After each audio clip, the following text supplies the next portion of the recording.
Good day, everybody. Looking at the weekly chart of SPY 500. As you can see, the index is approaching the upper trend line of the rising wedge it's been in since 2010. Last week I said that I don't think the index could hold the 1500 level, the major psychological level. It did hold it. It's currently at 513. I also voted flat in the weekly poll, and the index did stay flat for the majority of the week. But on Friday, it has gained a whopping 1%, rendering my vote incorrect. Besides the index approaching major resistance, there aren't many bearish or bullish signals. Looking on the volume at SPY, it has been tapering off, but besides that, there isn't much to go on about.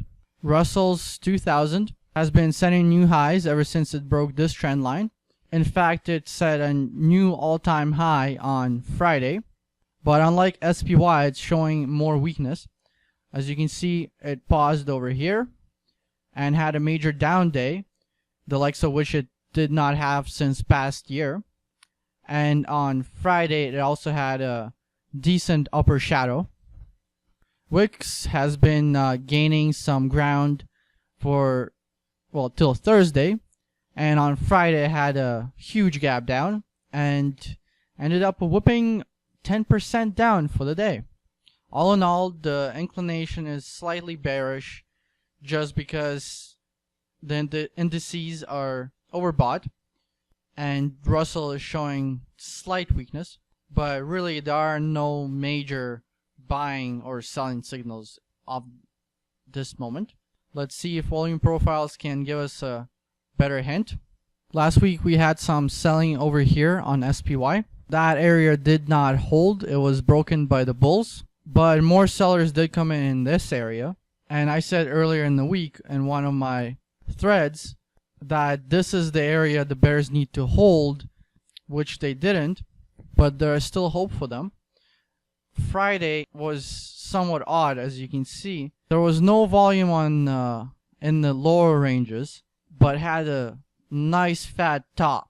It looks as if somebody was suckering in the weak hands into believing that the index can continue higher, and then at the end of the day, to make sure that the candle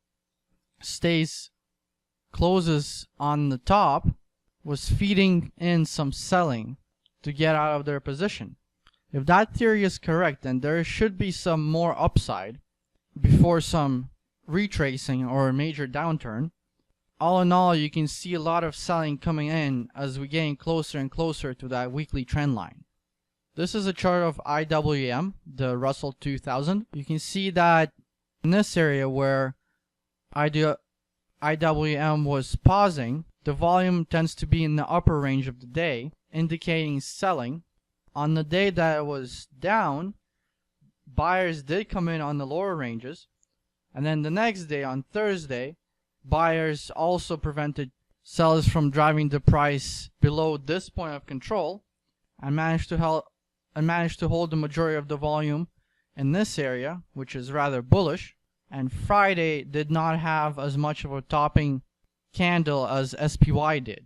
So really, it all boils down to this. The indices have been strong, but we can see selling coming in, weakness. Yet, I don't think that there has been enough just yet for a sharp reversal.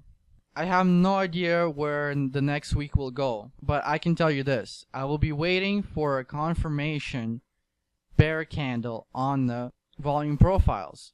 What I want to see is a candle with a lot of selling in the top ranges, and then a down candle with a good volume in the overall range of it, which would mean that the bears have really come into the market. And after that, I will go short and hopefully maybe even hold it for a few weeks, which is rather unusual for me.